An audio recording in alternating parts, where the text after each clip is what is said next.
Good morning students. आज हम लोग सोशल स्टडीज़ में ज्योग्राफी में न्यू चैप्टर स्टार्ट करेंगे। Chapter 6 major crops and agricultural development. ठीक है।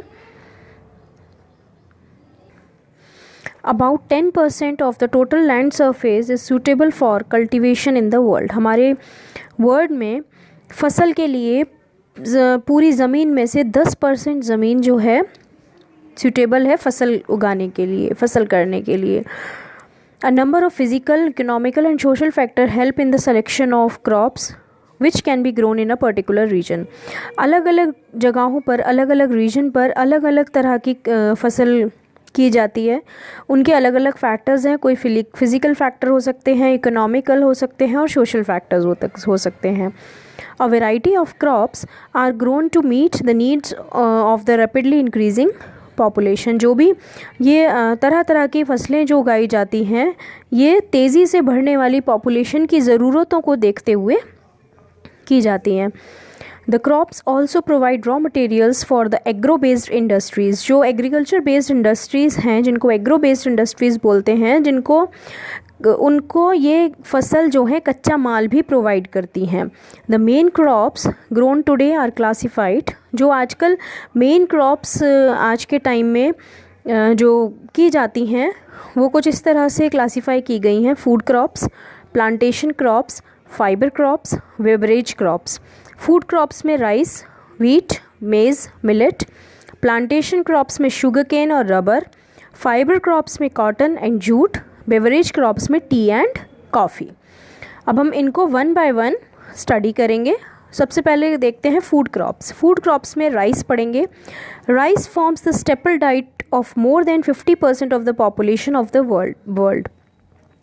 दुनिया की 50% से ज़्यादा आबादी राइस पे डिपेंड है। राइस पे डिपेंड है मतलब उनका मेन खाना, स्टेपल मतलब मुख्य, उनका मेन खाना या मेन डाइट चावल ही है, धान। It grows well in regions of high temperature, heavy rainfall and bright sunshine। जहाँ तेज़ धूप, ज़्यादा बारिश और हाई टेम्परेचर यानी ज़्यादा टेम्परेचर, ज़्यादा गर्मी वाले एरिया में ये फसल की जाती है धान की। Therefore it can be cultivated both in tropical and temperate climatic conditions। तो ये ट्रॉपिकल और नॉर्मल जो टेम्परेचर होता है उन ऐसी क्लाइमेटिक कंडीशंस में इसकी फसल करना ठीक है। राइस प्लांटेशन रिक्वायर्स, जब धान की फसल की जाती है तो क्या क्या ज़रूरी होता है। हाई टेम्परेचर लगभग 20 डिग्री सेल्सियस से 30 डिग्री सेल्सियस के बीच में होना चाहिए। प्लेंटी ऑफ वाटर, ज़्यादा से ज़्यादा पानी की ज़रूरत पड़ती है, लगभग 100 centimetre. Fine soil like clay and alluvium that hold water. ऐसी चिकनी टाइप की क्ले चाहिए, ऐसी चिकनी टाइप की क्ले जैसी सॉइल मिट्टी चाहिए होती है जो कि पानी को रोक कर रखती है, पकड़ कर यानी कि होल्ड करके रखती है। Manual labour for transplanting seedlings from nurseries to the fields तक, यानी जहाँ पे हम फसल उगाते हैं, धान की फसल खेती करते हैं, वहाँ तक खेतों तक जो छोटे छोटे सीड्स वाले प्लांट्स होते हैं उनको ले जाने के लिए, उनको लगाने के लिए बहुत सारी मैनुअल लेबर चाहिए। यानी कि एक एक उसका पेड़, एक एक बीज वाला जो पेड़ होता है उसको एक एक जगह खोद के हाथों से लगाया जाता है। इसकी कोई मशीन नहीं होती है। China is the world's largest rice producing country. सबसे ज़्यादा धान का उत्पादन करने वाला देश है China. Other main rice producing countries are India, Japan, Sri Lanka, Egypt and Bangladesh. ये भी कुछ कंट्रीज़ हैं जहाँ जो राइस प्रोड्यूस करती हैं। Rice is cultivated in India during the kharif season. हमारे इंडिया में 2 सीज़न होते हैं, खरीफ सीज़न और राबी सीज़न। खरीफ सीज़न समर सीज़न को कहते हैं। तो खरीफ क्रॉप्स भी जो गर्मियों में फसल की जाती हैं वो सारी खरीफ क्रॉप्स होती हैं, और राबी क्रॉप्स या राबी सीज़न में होती हैं यानी कि विंटर्स में। तो जो धान की खेती हमारी भारत में होती है वो खरीफ सीज़न में होती है यानी कि गर्मियों में। In monsoon Asia where climatic conditions are favourable. Asia में मॉनसून के टाइम पर भी धान की खेती की जाती है, और अगर क्लाइमेट यानी कि मौसम कुछ धान की खेती करने लायक होता है तो साल में 2 से 3 फसल भी धान की कर दी जाती हैं। In hilly areas the slopes are terraced for rice cultivation. जो पहाड़ी इलाके हैं वहाँ पे धान की खेती कुछ ऐसे स्लोप्स पर की जाती है। Japan has the highest yield of rice per hectare, यानी कि जापान में इसकी ज़्यादा से ज़्यादा हम कहें कि निकाला जाता है, ज़्यादा से ज़्यादा धान निकाला जाता है हेक्टेयर के हिसाब से। जितनी जगह नहीं है उससे ज़्यादा उत्पादन होता है उसका, धान का। नेक्स्ट है wheat. Wheat is the second most cultivated serial in the world. दुनिया में राइस के बाद यानी कि धान के बाद गेहूं का दूसरा नंबर है। गेहूं है वो अनाज जो धान के बाद दूसरा नंबर आता है। China is the largest producer of wheat. China wheat का भी यानी गेहूं का भी बहुत बड़ा उत्पादक देश है। It has been the chief source of human food for at least 6000 years. 6000 यानी कि 6000 साल पहले से जो गेहूं है वो एक चीफ यानी कि मेन सोर्स लोगों का खाने का बन गया है। Wheat is the staple food in the countries located in the mid latitudes and in the dry सब ट्रॉपिकल रीजन्स। जो वीट है वहाँ का वो मेन खाना यानी कि मुख्य खाना जो कंट्रीज़ मिड लैटिट्यूड्स में और ड्राई सब ट्रॉपिकल रीजन्स में हैं उनके लिए बन चुका है। वीट प्लांट रिक्वायर्स, जब गेहूं की खेती होती है तो क्या क्या ज़रूरतें होती हैं। रोलिंग एंड अंड्यूलेटिंग प्लेन एरियाज़, यानी लहरदार प्लेन एरियाज़ होने चाहिए। प्लेन होने चाहिए लेकिन कुछ लहरदार होने चाहिए, तो कुछ घूमे से। Moderate temperature between 10 degree Celsius to 25 degree Celsius. Normal temperature होना चाहिए, बहुत ज़्यादा गर्मी नहीं हो और बहुत ज़्यादा सर्दी नहीं। मॉडरेट रेनफॉल यानी रेनफॉल भी मीडियम होनी चाहिए, 15 सेंटीमीटर टू या 75 centimetre. Clear. Bright and sunny weather during the time of harvest. जब गेहूं की खेती यानी कटने पर आती है, जब काटा जाता है, हार्वेस्ट किया जाता है गेहूं को, तब धूप वाला टाइम होना चाहिए, खुली हुई धूप होनी चाहिए।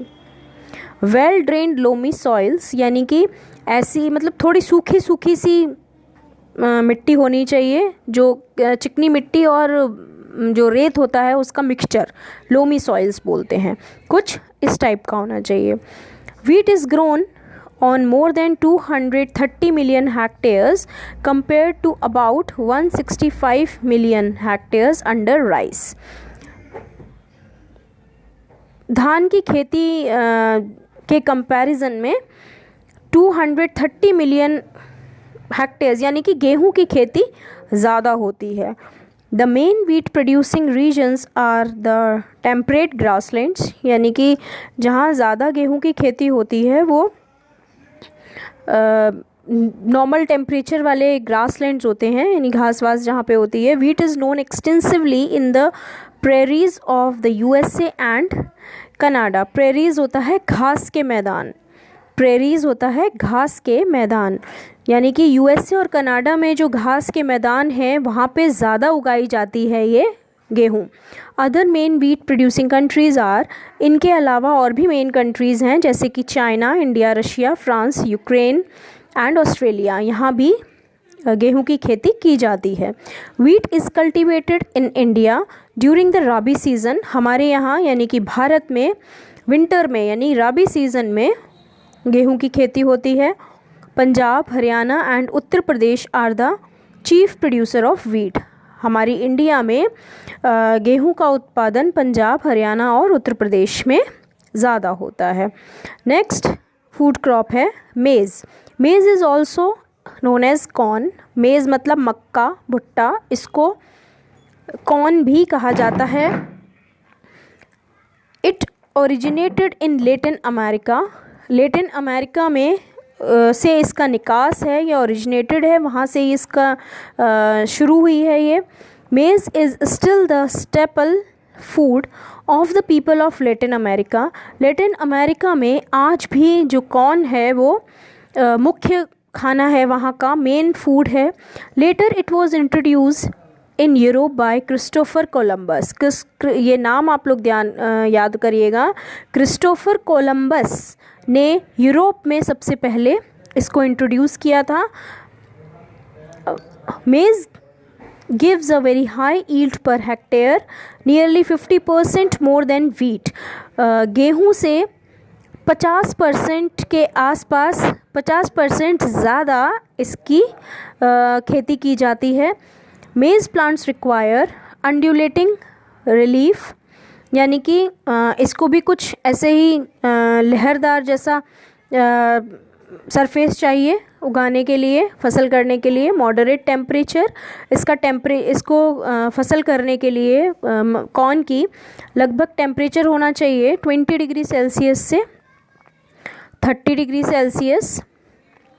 मॉडरेट रेनफॉल लगभग 50 सेंटीमीटर या 80 सेंटीमीटर के ऑलमोस्ट होनी चाहिए। Well drained clay and sandy soil, इस चिकनी मिट्टी और कुछ जैसे सैंड, रेत वाली मिट्टी, इस टाइप की मिट्टी और सूखी सूखी होनी चाहिए। The USA is the largest producer and exporter of maize and China ranks second. USA जो है वहाँ पे सबसे ज़्यादा कॉर्न का उत्पादन होता है और वहीं से सबसे ज़्यादा एक्सपोर्ट होती है। एक्सपोर्ट यानी दूसरे देशों में जाती है। यूएसए के बाद सेकंड नंबर है चाइना का। और भी कंट्रीज़ हैं जहाँ पे कॉर्न की फसल होती है, जैसे Russia, Brazil, Argentina, Mexico, Canada, south Africa and India. Clear. Next है मिलेट। मिलेट होता है बाजरा आपने ज्वार, बाजरा, रागी ये सुना होगा, ये सब मिलेट होते हैं। Millet is a collective name for coarse grain. कुछ दरदरे जैसे ग्रेन्स होते हैं, दाने दाने से होते हैं, जो कि सबसे ज़्यादा ट्रॉपिकल रीजन में उनकी फसल की जाती है, उगाए जाते हैं। मिलेट रेफर टू, ये एक कॉमन नाम है कई सारी चीज़ों का, जैसे कि रागी, ज्वार, बाजरा एंड सोरगम। सोरगम होता है चारा। जब हम इसको निकालते हैं, बनाते हैं, उगाते हैं, तो साथ में जो गाय भैंसें जो खाती हैं ना, उनका चारा वो भी इनके साथ तैयार हो जाता है। These plants grow in hot countries and produce very well seeds. ये बहुत ज़्यादा गर्म कंट्रीज़ में होती हैं और दाने दाने आप देखो यहाँ पे, बाजरा तो अपने सबने देखा होगा, ज्वार बाजरा सबने देखा होगा, इस टाइप के दाने दाने बहुत सारे तैयार हो जाते हैं।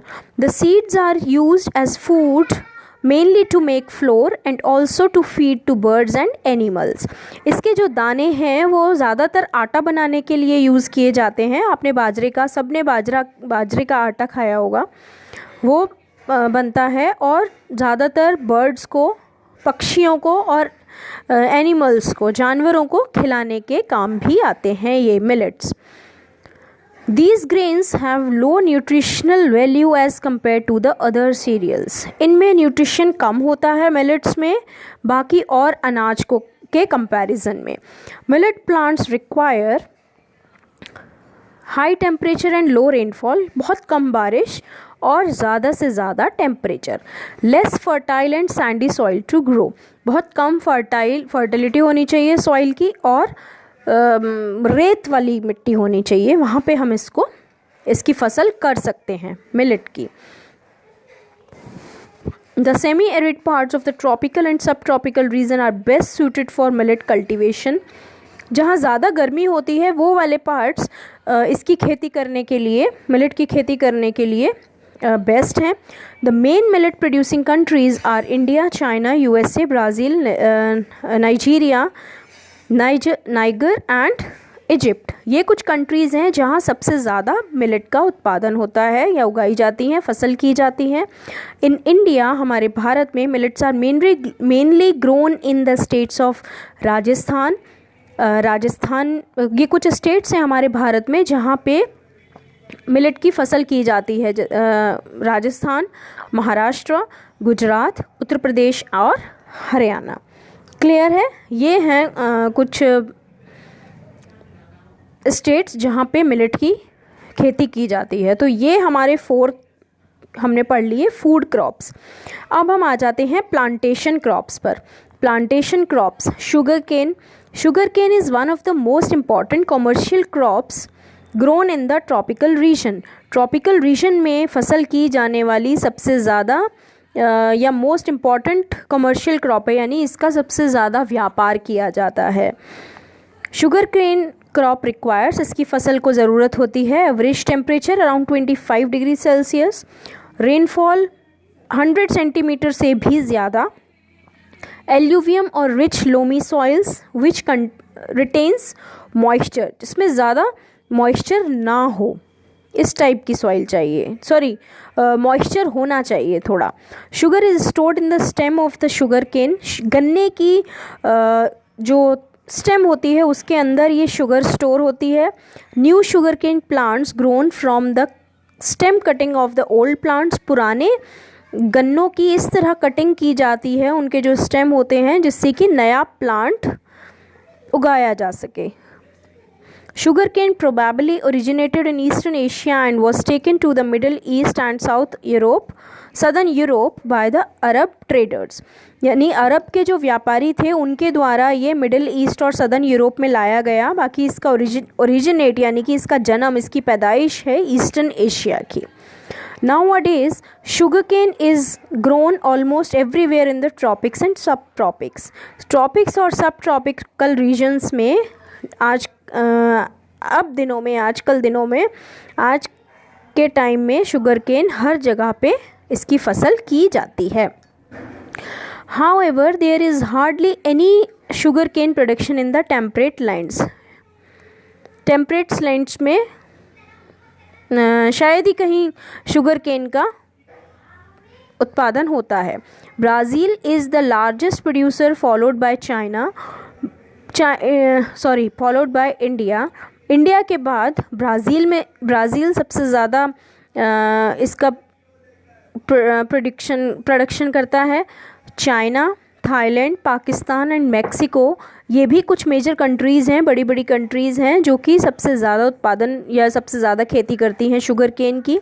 इन India the entire northern plains grows sugar cane as a kharif crop, यानी कि समर में की जाती है इसकी खेती, इसकी फसल नदर्न प्लेन्स में, नॉर्थ हमारी इंडिया में जो नॉर्थ साइड प्लेन्स हैं वहाँ पर। क्लियर। नेक्स्ट है plantation crop rubber. Rubber is a tree of hot and wet equatorial regions।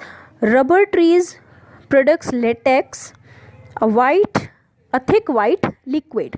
Rubber का जो पेड़ होता है ये बहुत गर्म और नमी वाले एरिया में उगाया जाता है, या इसको लगाया जाता है। इसमें से एक गाढ़ा गाढ़ा वाइट कलर का लिक्विड प्रोड्यूस होता है जिसको कहते हैं लेटेक्स, कुछ गाढ़ा दूध जैसा, जिससे रबर बनाई जाती है। Rubber tree requires temperature above 30 degree Celsius, temperature लगभग 30 डिग्री सेल्सियस से भी ज़्यादा होना चाहिए। रेनफॉल ओवर 200 सेंटीमीटर, रेनफॉल बहुत होनी चाहिए। The Amazon basin is the home of the rubber tree. Amazon basin जो है वो रबर ट्री का घर है। Malaysia, Indonesia and Sri Lanka are the major producer. सबसे ज़्यादा हमें ये 3 कंट्रीज से मिलता है। Kerala is the main rubber producing state in India, और इंडिया में सबसे ज़्यादा, या हम कहें कि सिर्फ केरला में ही हमको ये मिलता है हमारी इंडिया में। क्लियर। ये थे प्लांटेशन क्रॉप्स। अब आ जाते हैं फाइबर क्रॉप्स पे। फाइबर क्रॉप्स में सबसे पहले हम है cotton. Cotton is one of the earliest known cultivated crops, यानी कि पुराने टाइम से हम कॉटन को कपास भी कहते हैं, उसकी खेती की जाती है।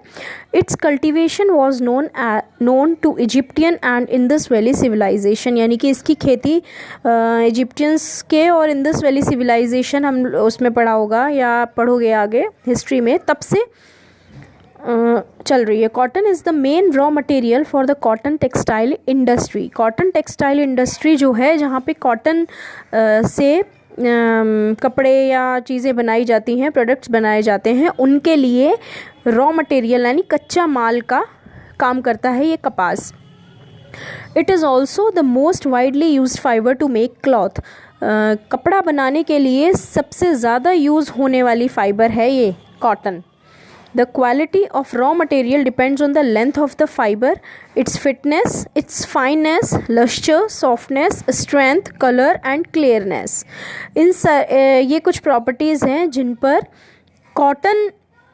पर कपड़ों की क्वालिटी या कॉटन की क्वालिटी डिपेंड करती है। Cotton is usually grown as an annual crop, यानी कि ये साल में एक बार इसकी खेती की जाती है, एनुअल क्रॉप है। Cotton plants require average temperature around 25 degrees Celsius, rainfall about 100 centimeter annually, यानी साल में इतनी बारिश होनी चाहिए। Black volcanic soil is the most suitable, but alluvial and loamy soils are also good.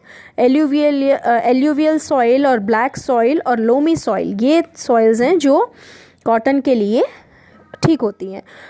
Long staple cotton यानी कि सबसे ज़्यादा जो कॉटन है वो 5 सेंटीमीटर की होनी चाहिए, यानी कि जब ये पेड़ में लगती है, कुछ इस टाइप का इसका पेड़ होता है, ये वाइट जो दिख रही है आपको, ये कॉटन है। तो जब कॉटन लगती है तो 5 सेंटीमीटर लगभग होनी चाहिए, और सबसे ज़्यादा इसका जो प्रोडक्शन होता है वो USA, Egypt, China, Pakistan,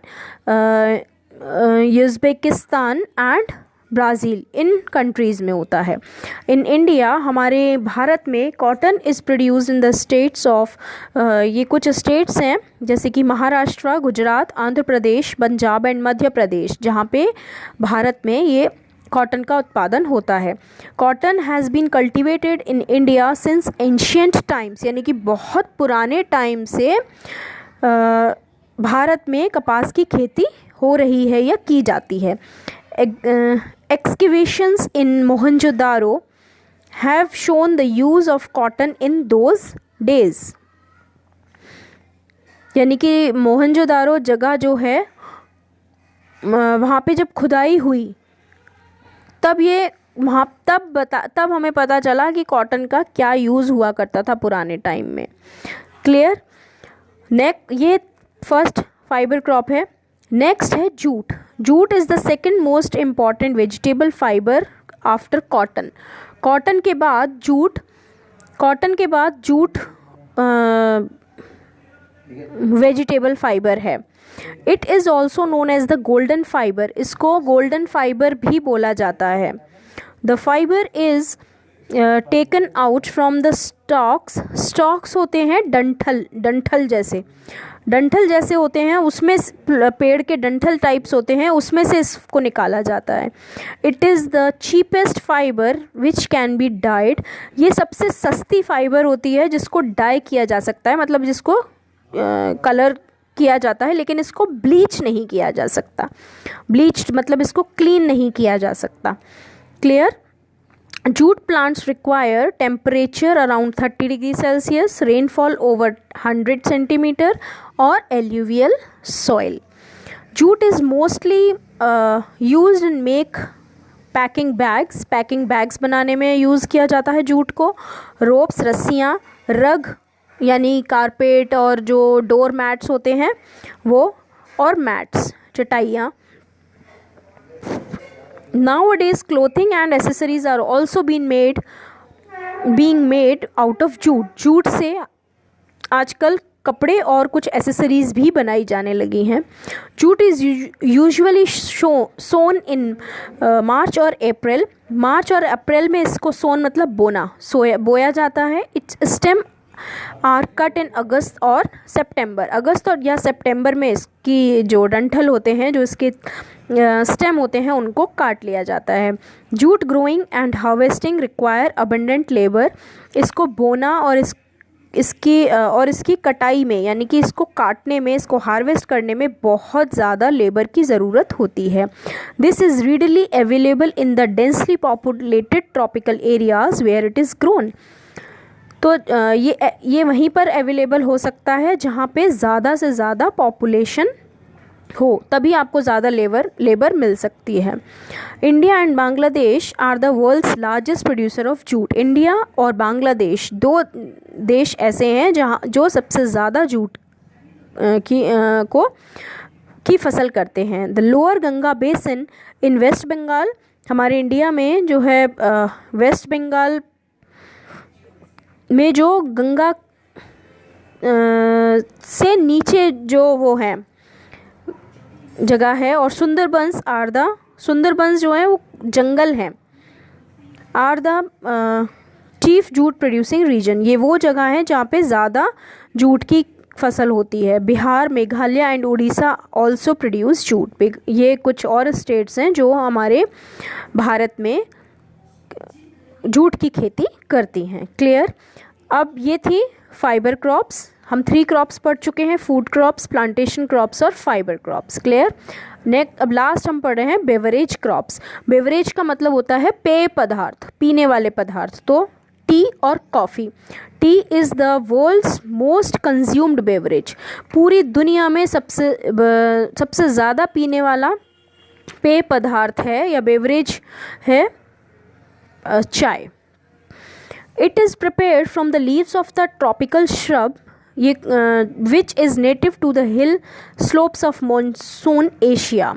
it's cultivation probably originated in China. जहाँ सबसे ज़्यादा बारिश होती है, जो मॉनसून वाला जो पार्ट है हमारे एशिया का, वहाँ की हिल्स पर, पहाड़ियों पर इसकी खेती की जाती है। उसके श्रब्स होते हैं, छोटे छोटे पेड़ होते हैं। ठीक है। और सबसे ज़्यादा ये निकली कहाँ से है, इसका मतलब ओरिजिन कहाँ है, चाइना में। Tea plant requires sloping land to avoid water logging, यानी पानी जो है रुके ना, ये अवॉइड करने, मतलब पानी मिले इनको लेकिन वहाँ पे लॉग ना हो, रुके ना, इसलिए स्लोपी एरियाज़ पर या स्लोपी लैंड पर इसको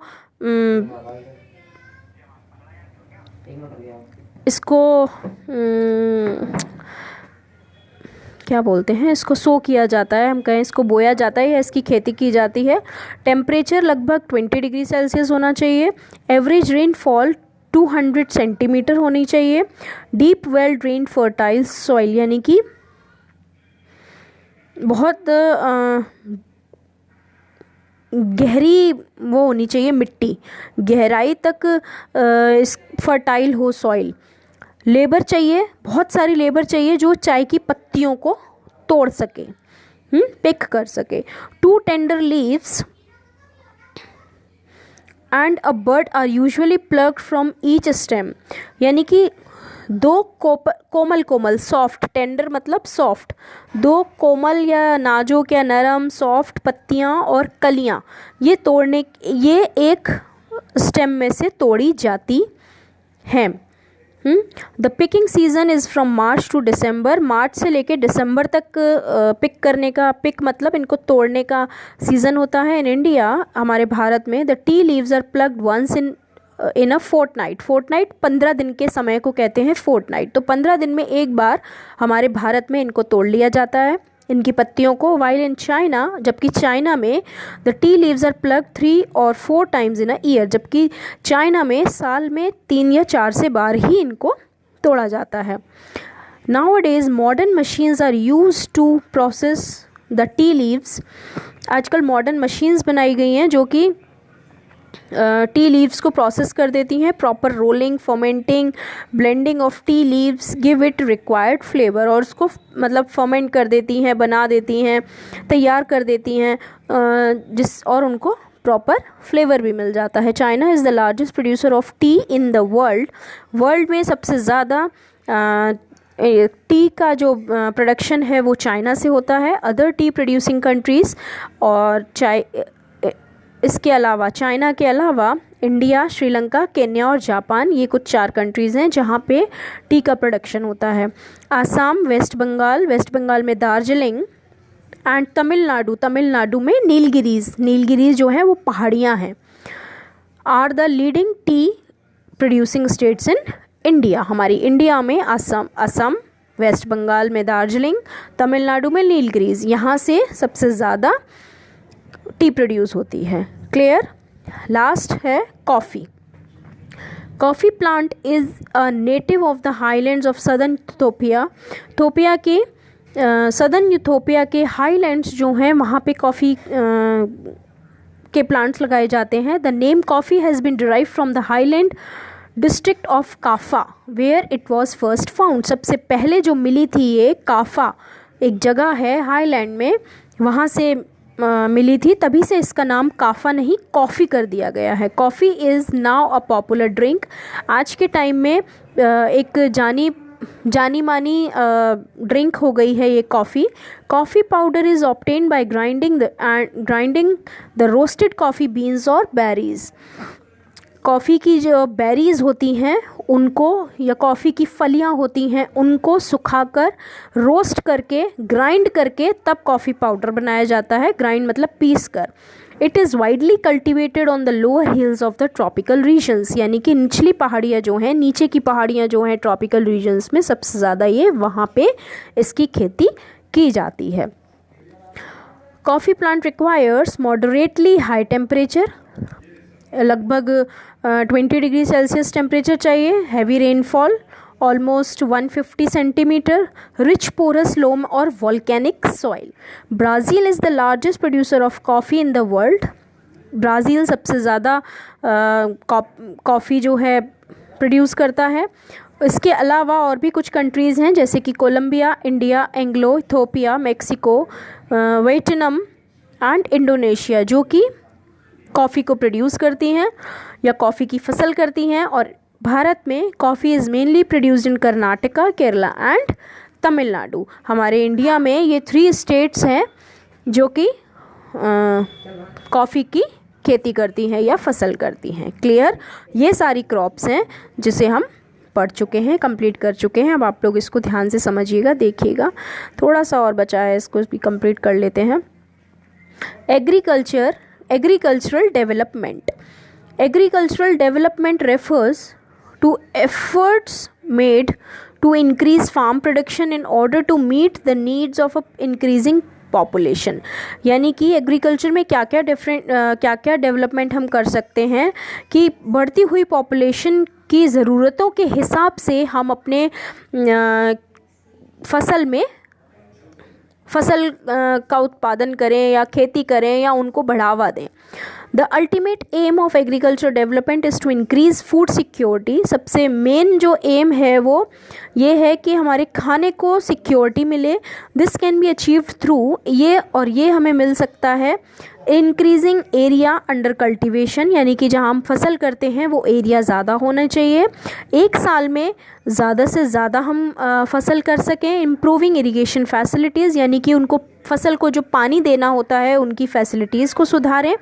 जो हम using high yielding variety of seeds, यानी कि जो हम बीज बोते हैं अपनी फसल को उगाने के लिए वो अच्छी क्वालिटी के होने चाहिए, जिससे हमें हाई यील्डिंग वैरायटी मतलब वो जो कम टाइम में ज़्यादा हमें वो दें, क्या बोलते हैं, ज़्यादा से ज़्यादा हम फसल काट पाएँ।